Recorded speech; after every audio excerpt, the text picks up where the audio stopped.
말씀을 봉독해 올리겠습니다. 오늘 하나님 말씀은 마태복음 22장 34절에서 40절, 그리고 요한복음 13장에서 34절에서 35절. 먼저 마태복음 22장 34절에서 40절 여러분과 함께 읽겠습니다. 교독하시겠습니다. 제가 여러분이 한번.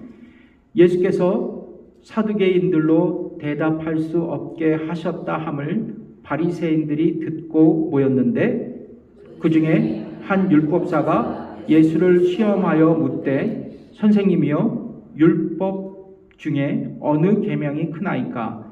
예수께서 가라사대, 내 마음을 다하고 목숨을 다하고 뜻을 다하여 주 너희 하나님을 사랑하라 하셨으니 이것이 크고 첫째 되는 계명이요, 둘째는 그와 같으니 내 이웃을 내 몸과 같이 사랑하라 하셨으니. 같이 읽어보겠습니다. 이 두 계명이 온 율법과 선지자의 강령이니라. 요한복음 13장 34절에서 35절 다 같이 읽어볼게요. 시작. 새 계명을 너희에게 주노니 서로 사랑하라. 내가 너희를 사랑한 것 같이 너희도 서로 사랑하라. 너희가 서로 사랑하면 이로써 모든 사람이 너희가 내 제자인 줄 알리라. 아멘. 앉으십시오. 오늘 마지막 주님의 명령, 두 번째 마지막입니다. 사랑이라는 제목으로 여러분과 함께 은혜를 나누겠습니다. 여러분, 성경에 보면 하나님의 명령들이 다양하게 기록되어 있습니다. 그 중에서도 가장 위대한 명령, 위대한 계명이 바로 십계명입니다. 십계명. 수요 예배부터 십계명 강해를 시작하는데요. 그러니까 하나님의 은혜로 애굽을 탈출한 이스라엘 백성들은 3개월이 지난 뒤에 드디어 시내 광야에 도착합니다. 그리고 시내 광야에 있는 산 앞에, 여기를 소위 시내산이라 그러죠. 시내산 앞에 장막을 치게 됩니다. 이후로 이곳 시내산을 아람어로 예벨무사라고 불렀습니다. 이 뜻은 뭐냐면 모세의 산, 모세의 산. 그래서 여러분, 이렇게 많은 분들이 이 모세의 산, 예벨무사, 시내산에 올라서 성지 순례를 하고 있는 광경을 보십니다. 또 이것을 기념하기에 AD 4세기경에 캐톨린 수도원이 건립되었습니다. 오늘날 성지 순례자들은 이 에펠무사를 올라가면서 수도원에 딱 가서 차를 정차시키고 한 2시간, 3시간씩 올라가서 이 시내산 정상에 오르게 됩니다. 모세는 바로 여기 보시는 시내산에서 과거 불붙는 가시떨기 나무 앞에서 하나님의 부르심을 받습니다. 그리고 모세는 이곳 시내산에서 이제 출애굽을 한 이후 하나님께 무엇을 받습니까? 십계명을 받습니다. 이 계명은 여러분, 출애굽 이후 여호와 하나님께서 이제 구원하신 이스라엘 백성들에게 주신 최고의 도덕법입니다. 최고의 도덕법입니다. 그러니까 십계명은 하나님 백성으로 살아가야 할 이스라엘 백성들에게 하나님이 흠향할 만한 거룩한 삶으로 살아가기 위한 하나님의 법, 하나님의 명령이 바로 이 십계명이었던 것입니다. 그래서 여러분, 이 십계명은 온전히 당신의 백성, 당신이 구원한 이스라엘 백성들에게 주시는 하나님의 명령이었어요. 그래서 출애굽기 20장 1절에서 2절의 말씀을 함께 읽어보겠습니다. 시작. 하나님이 이 모든 말씀으로 일러 가라사대, 나는 너를 애굽 땅 종되었던 집에서 인도하여 낸 너의 하나님 여호와로라. 아멘. 더 나아가서 이 십계명, 이 율법을 가나안 땅에 들어가서도, 지금 현재는 시내산에 있죠. 가나안 땅에 들어가서도 반드시 지켜야 할 것을 하나님은 모세를 통해 말씀하셨습니다. 신명기 6장 1절에서 2절에 있는 말씀, 유명한 말씀인데요. 읽어볼게요. 시작. 이는 곧 너희 하나님 여호와의 너희에게 가르치라 명하신 바 명령과 규례와 법도라. 너희가 건너가서 얻을 땅에서 행할 것이니 곧 너와 내 아들과 내 손자로 평생에 내 하나님 여호와를 경외하며 내가 너에게 명한 그 모든 규례와 명령을 지키게 하기 위한 것이며 또 내 나를 장국케 하기 위한 것이라. 예. 여러분, 그래서 신약 시대에 들어와서 예수님도 이 십계명 율법을 뭐라고 말씀하냐면 나는 이 율법을 폐하러 온 것이 아니라 뭐요? 완성하러 오셨다. 그러니까 예수님은 율법 폐기론자가 아니에요. 있는 율법을 뭐요? 더 완성시키기 위해서 이 땅에 오신 분이시라는 것이죠. 그래서 여러분 마태복음 5장 17절에 예수님이 이 말씀을 하십니다. 읽어보겠습니다. 시작. 내가 율법이나 선지자나 폐하러 온 줄로 생각하지 말라. 폐하러 온 것이 아니요 완전케 하려 함이로라. 아멘. 그러니까 한 걸음 더 나아가서 이 하나님의 명령 그리고 하나님의 명령인 율법을 우리 믿는 사람들이 굳게 지키고 세울 수 있어야 한다고 사도 바울이 조언했습니다. 로마서 3장 31절에 있는 말씀인데요. 읽어보겠습니다. 시작.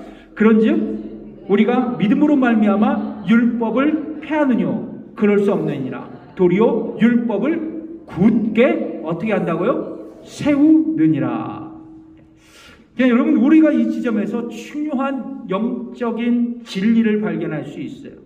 뭐냐면 하나님은 애굽에서 이스라엘 백성들을 구원한 후에 그들에게 뭐를 주셨습니까?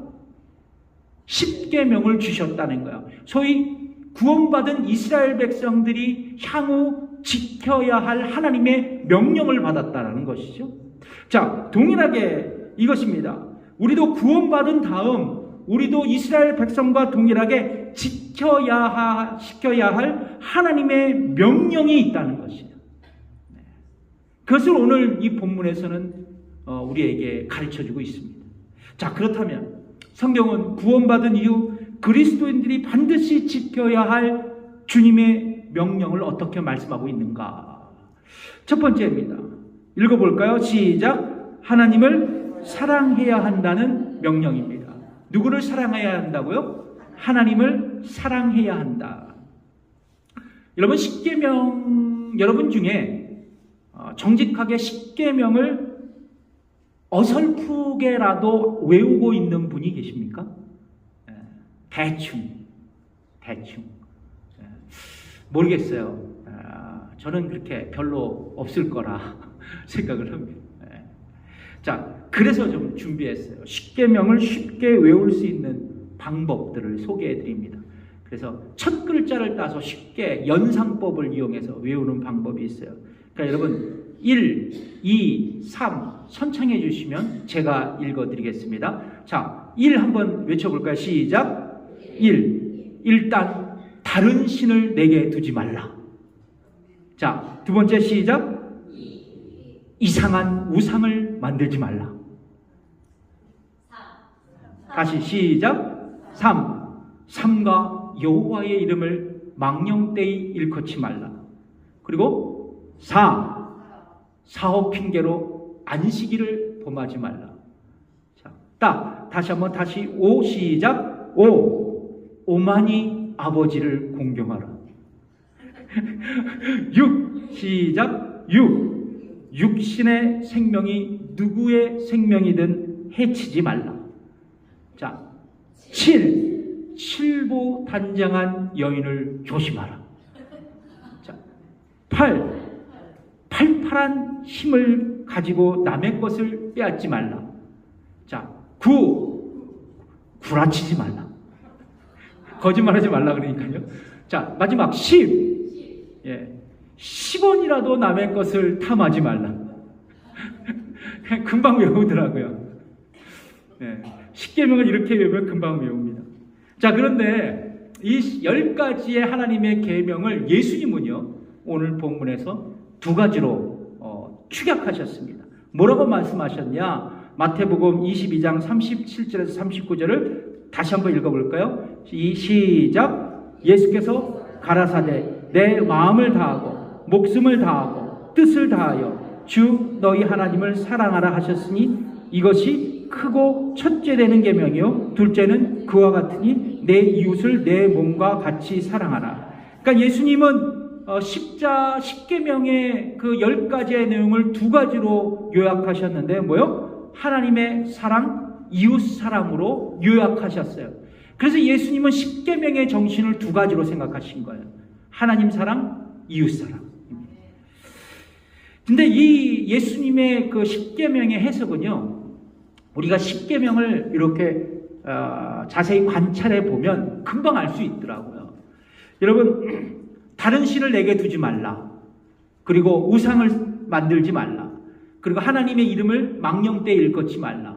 그리고 안식일을 범하지 말라. 이것은 뭐냐면 1계명부터 4계명까지는 인간이 하나님께 대한 의무를 강조하는 계명이에요. 인간이 누구에게 대한 계명이에요? 하나님을 대상으로 한 계명입니다. 근데 여러분, 이 나머지 계명이 뭐냐면 부모를 공경하라, 살인하지 말라, 간음하지 말라, 도둑질하지 말라, 거짓 증언하지 말라, 내 이웃의 것을 탐하지 말라. 5계명도 10계명까지는 인간이 인간에 대한 의무를 강조하는 계명입니다. 그러니까 1계명부터 4계명까지는 하나님을 대상으로 수직적인 의무를 강조하는 계명인 동시에 5계명부터 10계명까지는 뭐요? 인간이 인간에게 행할 그 선한 계명이고 또한 수평적인 하나님의 명령이었다라는 것입니다.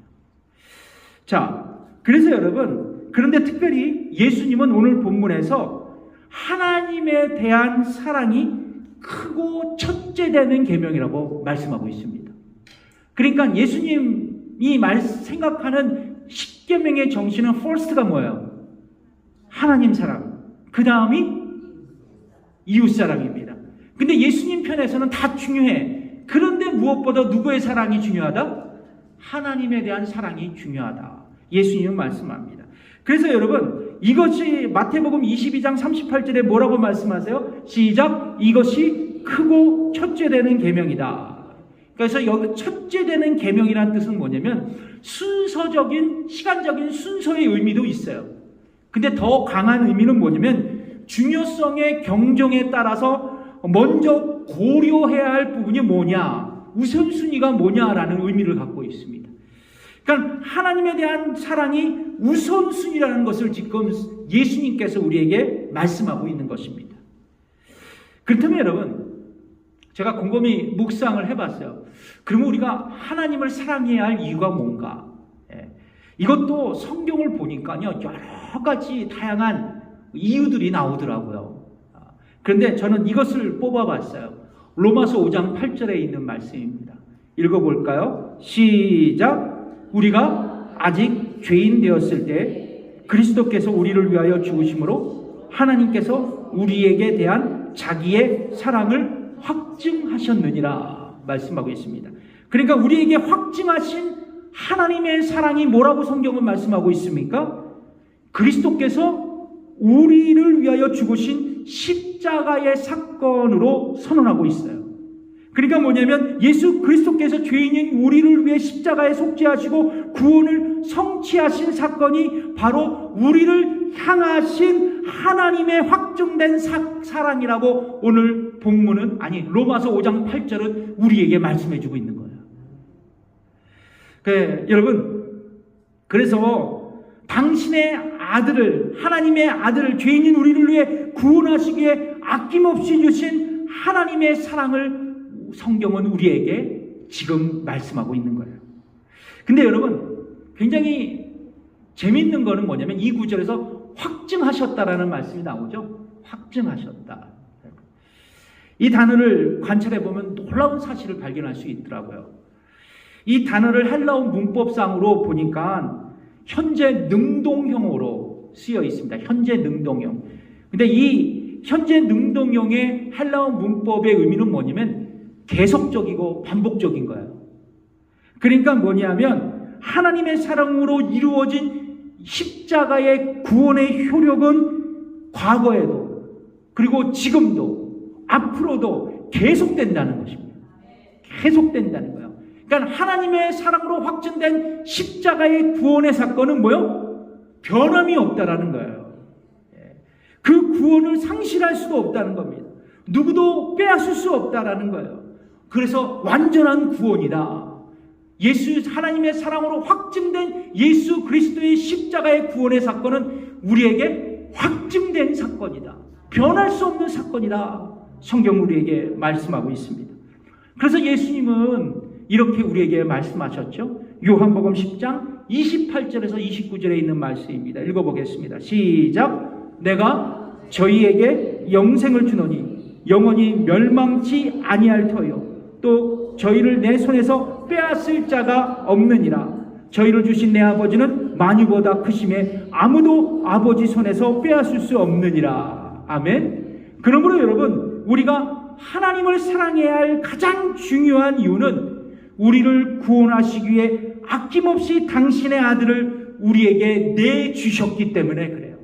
그리고 그 십자가의 구원으로 우리가 구원받고 이 구원이 결코 없어지거나 누구에게 빼앗을 수 없는 완전한 구원이시기에 우리가 하나님 앞에 사랑할 수밖에 없는 존재가 되었다는 것입니다. 자, 그렇다면 여러분, 그러면 우리는 하나님을 사랑해야 할 이유를 알았어요. 수많은 이유들이 있겠죠. 그러나 로마서 5장 8절의 말씀을 근거로 우리는 하나님을 사랑해야 할 이유를 찾았습니다.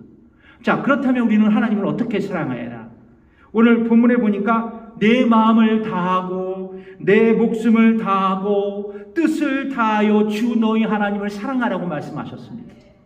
근데 여러분, 여기는 구체적인 게 없어요. 그럼 어떻게 구체적으로 우리의 마음을 다하고 목숨을 다하고 뜻을 다하여 하나님을 사랑할 수 있을까?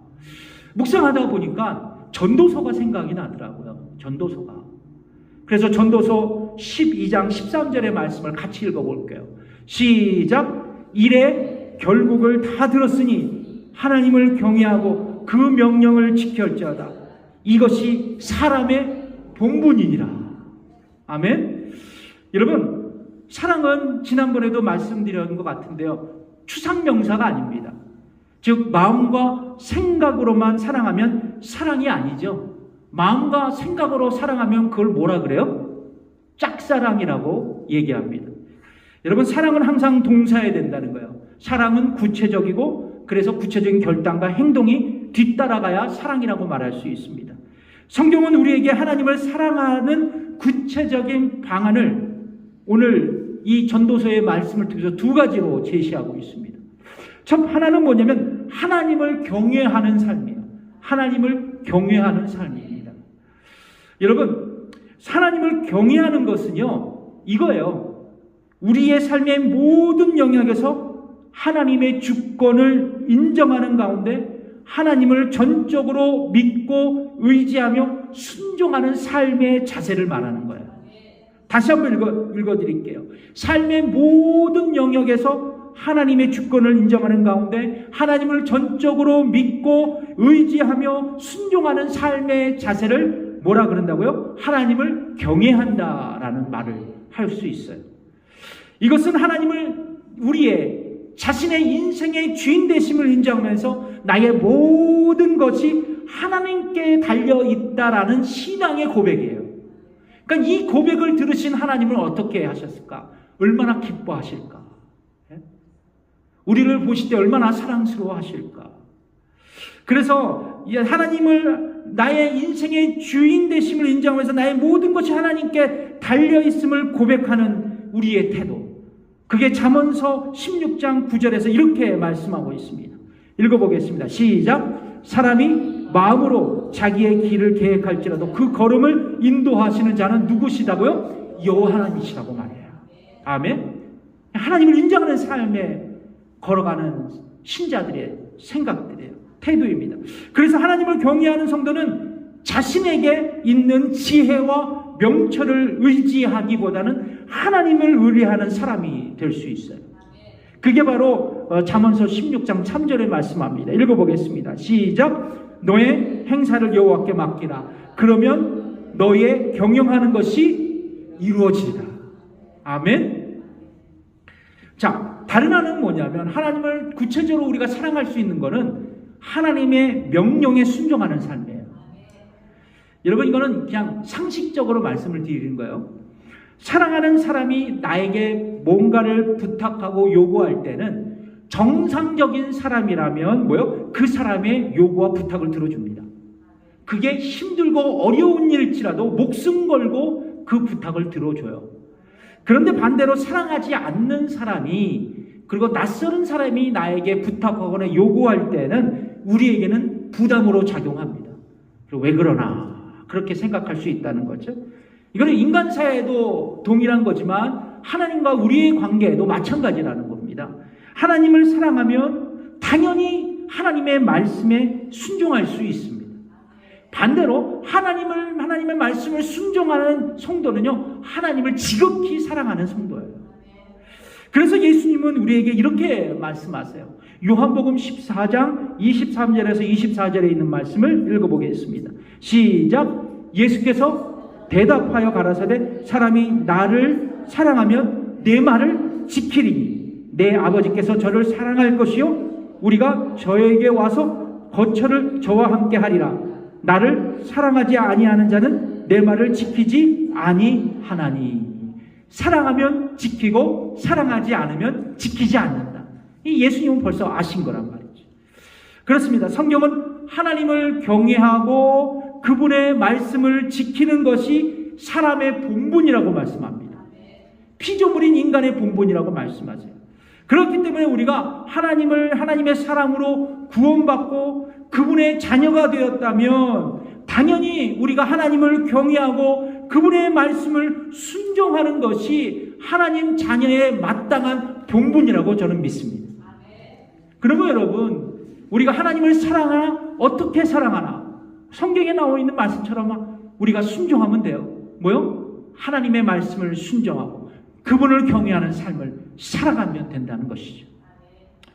자, 성경은 구원받은 이후 그리스도인들이 반드시 지켜야 할 주님의 명령을 어떻게 말씀하고 있을까요? 첫 번째 뭐요? 하나님을 사랑해야 한다는 명령이라는 것이죠. 두 번째, 이웃을 사랑해야 한다는 명령입니다.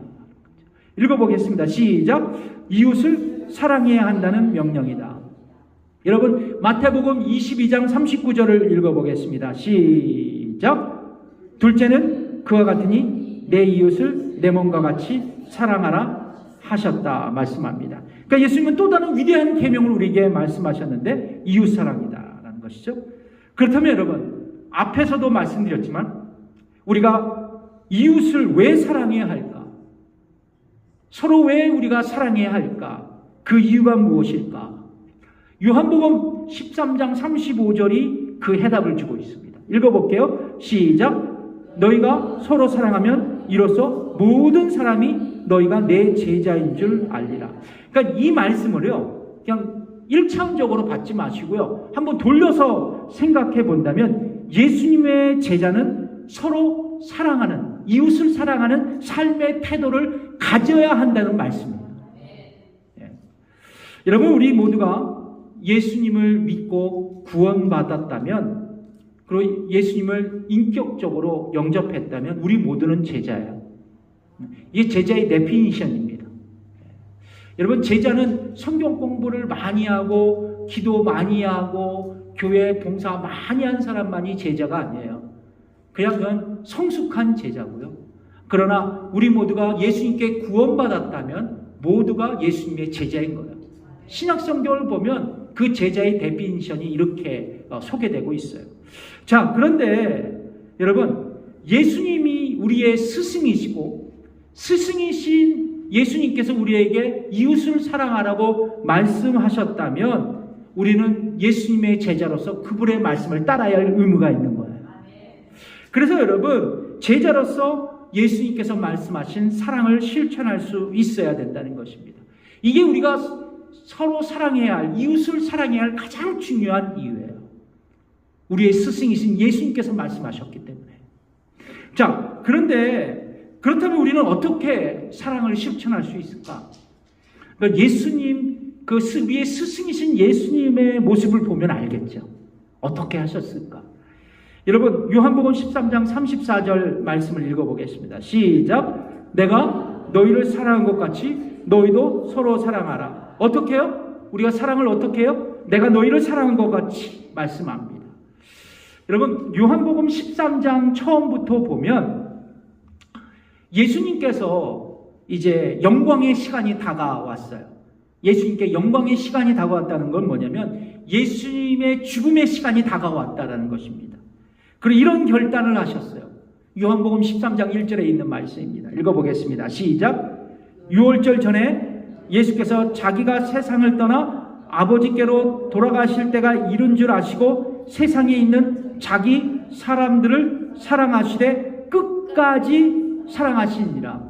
어떻게 사랑하셨다고? 자기 사람들을 사랑하시되 어떻게 해요? 끝까지 사랑하셨다. 그러니까 주님의 결심이에요. 십자가의 죽음을 직감하고 예수님은 뭐요? 자기 사람들을 끝까지 사랑하시겠다고 결단하셨습니다. 그리고 이 말씀을 마치신 후에 예수님은 두 가지의 사랑을 실천하셨어요. 요한복음 13장에 보면 어떤 사랑이냐? 하나는 제자들의 발을 씻겨주십니다. 그러니까 요한복음 13장에 나오잖아요. 예수님 당시 유대 풍속으로는 집에 종이 있거나 노예가 있으면 주인이 외출했다가 집에 돌아오면 제일 먼저 종들이 하는 일이 뭐냐면 주인의 발을 씻어주는 것이었어요. 이것은 종의 의무였습니다. 그런데 여러분, 이 예수님께서 거행하신 세족식을 생각하면 완전히 그 시대의 사회상을 반하는 것이었어요. 스승이셨던 주님이, 예수님이 반대로 제자들의 발을 씻겨주신 것이에요. 이것은 유대사에서 방금 말씀드렸지만 있을 수 없는 일이 벌어지고 있는 겁니다. 이것을 가능케 한 것이 무엇이냐? 요한복음 13장 1절 예수님께서 자기 사람들을 뭐요? 끝까지 사랑하시고 결심하셨던 그의 마음이 삶으로 나타난 거예요. 그러니까 말로 사랑한 것이 아니라 행함으로 사랑을 외치신 것입니다. 그러니까 실제로 예수님은 겸손하게 낮아져서 제자의 발을 씻겨 주셨어요. 예수님은 사랑을 말로만 하신 것이 아니라 이렇게 낮은 모습으로 사랑의 실천을 하셨습니다. 그래서 제가 이 말씀을 준비하면서 많이 회개했어요. 많이 회개했어요. 아, 나도 이런 삶을 살지 못했구나. 끝까지 사랑하는 모습을 우리 성도들에게 이웃에게 보여줘야 될 텐데, 이런 마음이 많이 들고 용서의 기도를 드렸던 시간이 있었어요. 또 다른 하나는 자신을 팔아버린 가룟 유다의 배신을 아시고도 주님은 끝까지 그를 품에 안아주셨다는 거예요. 여러분 요한복음 13장 26절에서 27절의 말씀을 읽겠습니다. 시작. 예수께서 대답하시되 내가 한 조각을 찍어다가 주는 자가 그니라 하시고 곧 한 조각을 찍으셔다가 가롯 시몬의 아들 유다를 주시니 조각받은 후 곧 사단이 그 속에 들어간지라. 이에 예수께서 유다에게 이르시되 내 하는 일을 속히 하라 하시니. 자, 바로 여러분 자기를 배반했던 제자 가룟 유다의 모습을 보시고 예수님은 뭐요? 끝까지 사랑하셨어요. 끝까지도 사랑하셨습니다. 그리고 그에게 사랑의 실천을 감행하셨어요. 요한복음 13장 1절 세상에 있는 자기 사람들을 사랑하시되 끝까지 사랑하셨다. 그렇다면 우리는 어떻게 이웃을 향한 사랑을 실천할 수 있을까? 예수님 보면 알잖아요. 서로 사랑하겠다는, 이웃을 사랑하겠다는 의지적인 결단이 우리에게 필요한 거예요. 이거는 하나님의 말씀이 우리에게 가이드가 되지만 이거는 의지적인 결단이 필요한 것 같아요. 그렇죠? 의지적인, 하겠다라는 거, 결심하겠다라는 거. 여러분 어떤 사람을 사랑해 보려고 의지적인 결단을 해보신 경험이 있나요? 사랑하겠다고, 좋게 사귀겠다고, 함께 가겠다고 말이죠. 근데 나에게 해를 끼치고 부담을 준 사람일지라도 의지적인 결단으로 그를 사랑해 보려고 시도해 본 적은 또한 있나요? 참 이것이 참 어려운 일이에요. 그러나 여러분, 예수님이 의지적인 결단을 하고 자기를 배반한 가룟 유다를 사랑하시려는 그 마음이 있었던 것 같이, 여러분 참으로 어려운 일이지만 내가 기도하고 의지적인 결단을 할 때 사랑의 행동으로 표출될 수 있다는 거예요. 근데 여러분, 우리는 우리의 감정상 나에게 상처를 입히고 또 나를 힘들게 하는 사람들을 사랑할 수가 없어요. 인간의 감정상 그렇죠. 그러나 여러분, 중요한 것은 뭐냐면 기도한다는 것은 내가 성령님을 의지한다는 거예요. 성령님을 의지하고 그분께 도움을 요청하면 우리의 의지를 성령님께서 만들어 주실 거예요. 그래서 우리를 의지적으로 결단할 수 있고 행동으로 나올 수 있도록 성령님께서는 우리를 도와주실 수 있다는 거죠. 그래서 이 성령님을 우리는 뭐라고 불러요? 보혜사, 우리의 헬퍼라고 말하고 있지 않습니까? 적고하신 기독교 철학자 프란시스 셰퍼 박사님은 이런 말씀을 하셨어요. 사랑은 그리스도의 제자임을 나타내는 배지다. 제자의 배지라고 말하고 있어요. 뭐가? 사랑이라는 게 말이죠. 여러분, 실제로 우리 모두가 예수님을 만났고 또 구원받고 어떤 분들은 신비로운 영적 체험도 하고 기도도 많이 하고 성경을 많이 읽고 또 많이 안다고 해서 우리 주변의 이웃들, 세상 사람들은 우리를 주님의 제자입니다라고 인정하지는 않을 것 같아요. 세상 사람들은 우리를 보고 있지 않은 것 같이 우리가 여겨지지만 우리의 이웃들은 우리의 삶과 태도를 보고 있다는 것이죠. 그 뭘 보고 있나? 다른 게 아니에요. 우리가 서로 사랑하고 있는가를 보고 있다는 것입니다. 그리고 우리를 향해서 판단하고 있어요. 사랑하지 않으면 별거 아니네. 사랑하고 있으면 진짜 예수쟁이야. 그렇게 얘기할 수 있다는 거죠. 그렇다면 여러분, 우리 임마누엘 교회가 주님의 명령인 사랑을 실천하는 공동체로서 이 사크라멘토 지역에 알려질 때 우리 이웃들은 우리가 그리스도의 제자라고 말하게 될 것입니다. 우리가 증명하는 거예요. 그리고 우리가 전하는 복음에 이웃들의 마음의 문이 열려질 것입니다. 이제 우리는 2022년을 시작하면서 첫 번째 표를 걸었죠. 올 수 있도록 전해야 합니다. 이제 여러분, 저부터 또 여러분들도 서로 사랑을 실천하면서 복음 전도의 문을 결정적으로 열 수 있는 열쇠가 우리 교회 안에서 만들어지기를 주님의 이름으로 축복합니다. 기도하겠습니다.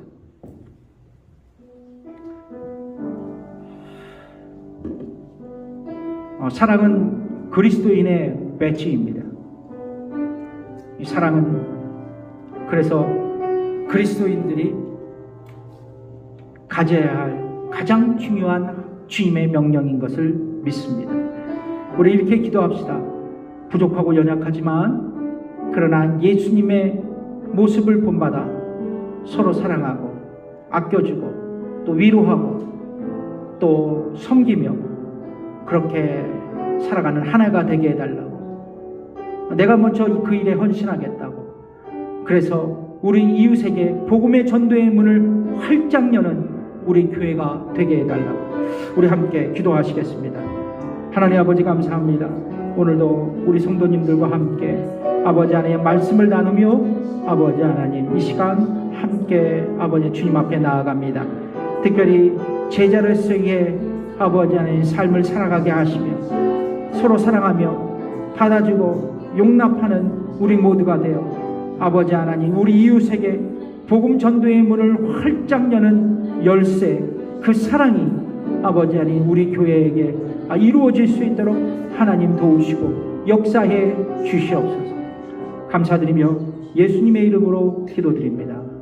다 함께 일어나셔서 우리 1절만 찬양드리겠습니다. 때로는 너의 앞에 어려움과 아픔이 있지만 때로는 너의 앞에 어려움과 아픔이 있지만 담대하게 주를 바라보는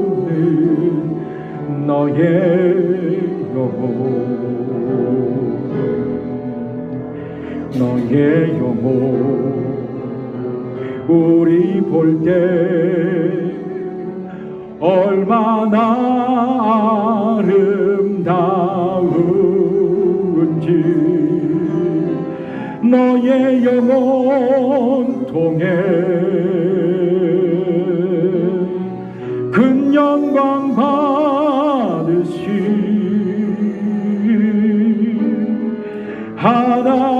하나님을 찬양 오 할렐루야. 이제는 우리 주 예수 그리스도의 은혜와 하나님의 무한하신 그 사랑과 성령의 감화 교통 역사하심이 오늘 말씀으로 도전받고 결단하고 돌아가는 성도들과 저들의 가정과 일터에 지금부터 영원까지 함께 하시기를 간절히 축원하옵나이다. 아멘.